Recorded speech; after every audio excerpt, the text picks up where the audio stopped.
So our plan for this section is to create a walking skeleton, and to do this we're going to need to create some projects, because our application is going to be a multi-project solution.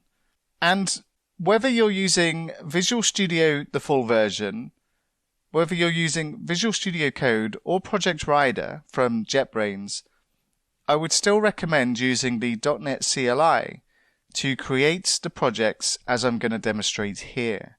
The .NET SDK may not be in sync with Visual Studio, and if you use Visual Studio to create these projects, then you might have different startup files to the ones that I get when I use the .NET CLI. So whichever code editor or IDE you're using, I would recommend following along with what I'm about to demonstrate here.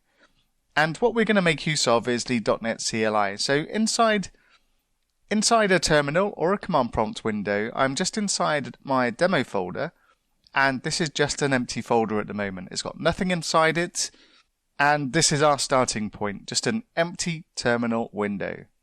Now the first thing I want to do is just type in .NET --info just to show you which version of the .NET SDK I'm using.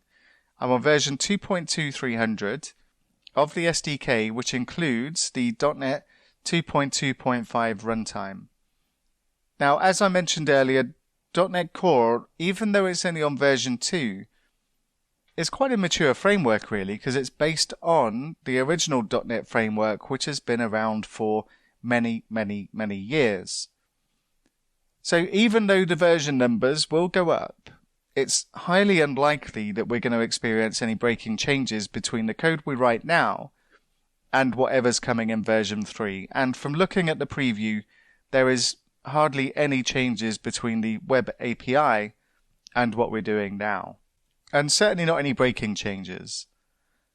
So what we want to do is make use of the .NET CLI to create both our solution and our projects. And initially we're going to have 4 projects. One's going to be our API project, and 3 class libraries that we're going to use for our domain, our application, and our persistence project.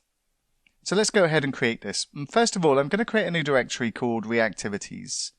And this is going to be our solution folder where all of our code is going to be contained. So I'm just going to cd into this. And the first thing we want to do is to create a solution file. And if we take a look at the help for .NET CLI, and I'll just type in .NET-H, this gives us a list of all the different commands that we can use with this particular tool. And what we're going to start with is the .NET new command, and this allows us to create a new project or a file. And if we take a look at what's available with .NET new, we can get contextual help inside here. So I can type in .NET new, then -H. And this is going to give me a list of all the different templates I can create using the .NET new command.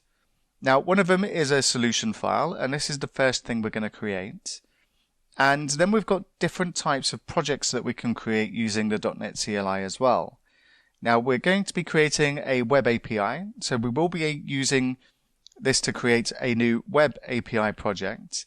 And what we'll also be creating is 3 class libraries. So we'll be using this particular template as well. Now, the eagle-eyed amongst you may have noticed in this list that there is a project that has React inside it as well.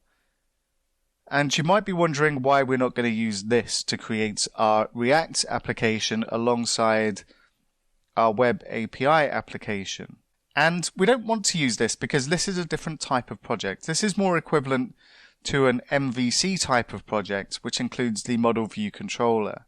And the React application really becomes the view inside this MVC application.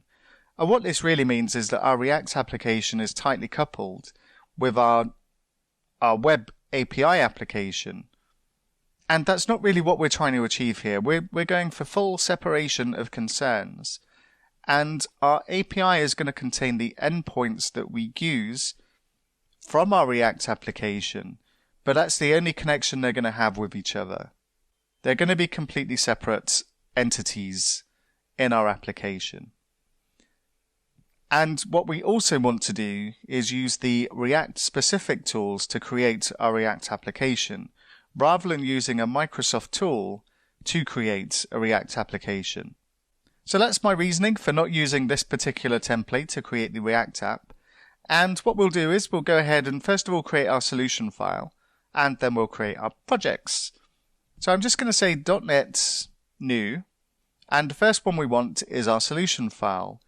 And if we just run this command as it is without giving it any options, then what it's going to use as the name of the solution file is the containing folder that we're in. So I'm just going to press return, and it tells us this was created successfully. And if I just list the contents of this directory, we can see that we now have a reactivities solution file. And what we also want to create is our different projects.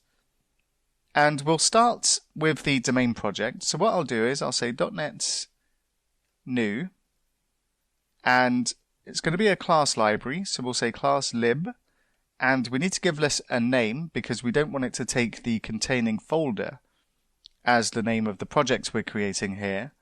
And I'll say it's called domain, and press return. And this goes ahead and creates the project for us. And each .NET project has a csproj file. And if I look at the directories and I go into the domain directory and look inside here, it's very simple. We've just got a class file which contains nothing. It's just an example of a class file. And we've also got our domain.csproj file.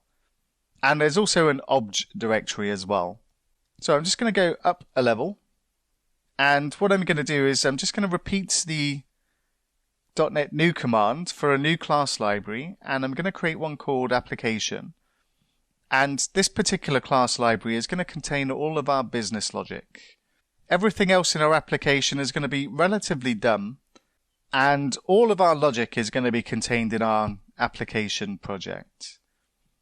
We'll also need another class library, and this is going to be our persistence project. And this one's going to contain all of our database logic. Everything we need to make a connection to our database is going to be contained inside our persistence project. So what we have now is 3 projects and our solution folder, our solution file. And what we need to do now is create our API project, and I'm just going to say .NET new. And this time we're creating a web API. And this time we'll give it a name of API and press return. And this is now our .NET projects created. And if I just list the contents, we can see that we've got our 4 projects and a solution file. But currently these don't know anything about each other at all. Our solution file knows nothing about these projects, and these projects don't know anything about each other. So what we'll do next is we'll add our projects into our solution, and we'll also add the references we need for our different projects as well. And we'll look at that next.